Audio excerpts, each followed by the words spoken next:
Tonight on the University Report, we will learn about weather spotting, and dining services are looking for student chefs.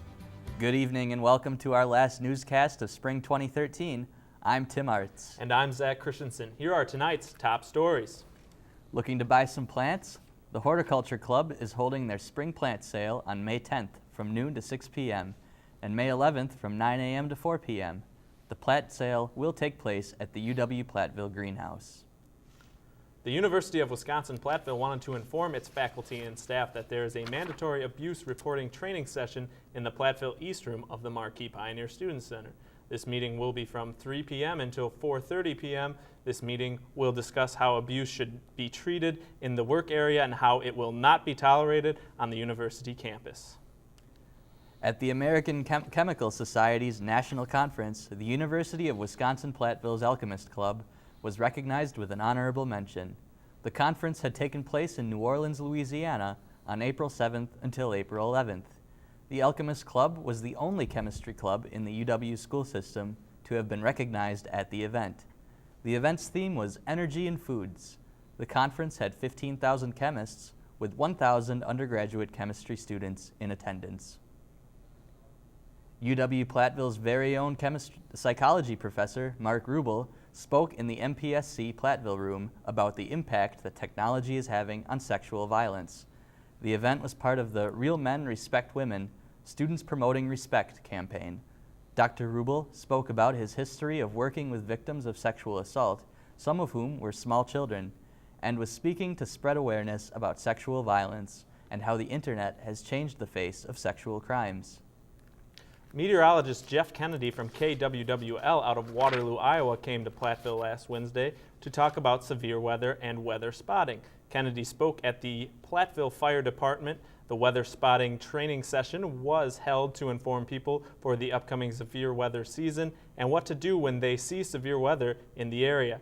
Jeff Kennedy was asked about Wisconsin weather and advancement in technology. Well, that's a great question. In Wisconsin, we have some of the best weather anywhere in the world.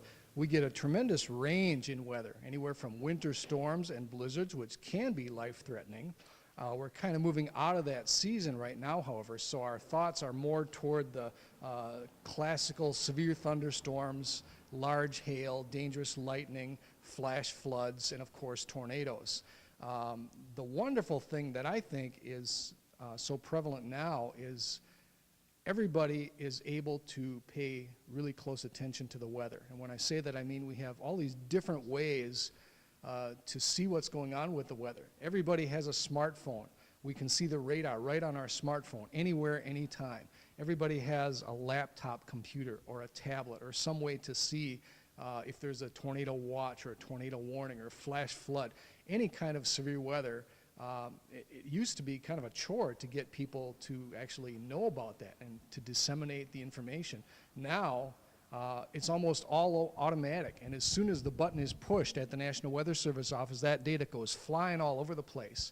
So people are able to get weather information much more easily now than we could, say, even 10 years, 15 years ago.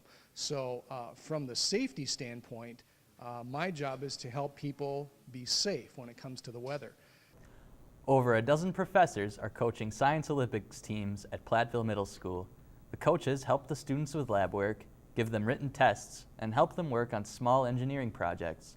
They also teach them more complex scientific concepts and make sure they know the rules of the competition. All of the coaches see this as a great opportunity to generate interest in science and engineering in young minds. The middle school team won 6th place in the statewide competition on March 17th. This week on campus, we celebrated the 50th birthday anniversary of Wilgus Hall. The celebration was on Monday, April 29th from 7 p.m. until 9 p.m. The residents held games, piñatas, a t-shirt raffle, cupcakes, and reminisced about the marvelous history of what we know as Wilgus Hall. Everyone was open to attend this event, and if you were a former Wilgus Hall resident, you also got to join in on the fun raffles. And we'll be right back after a short break with more University Report.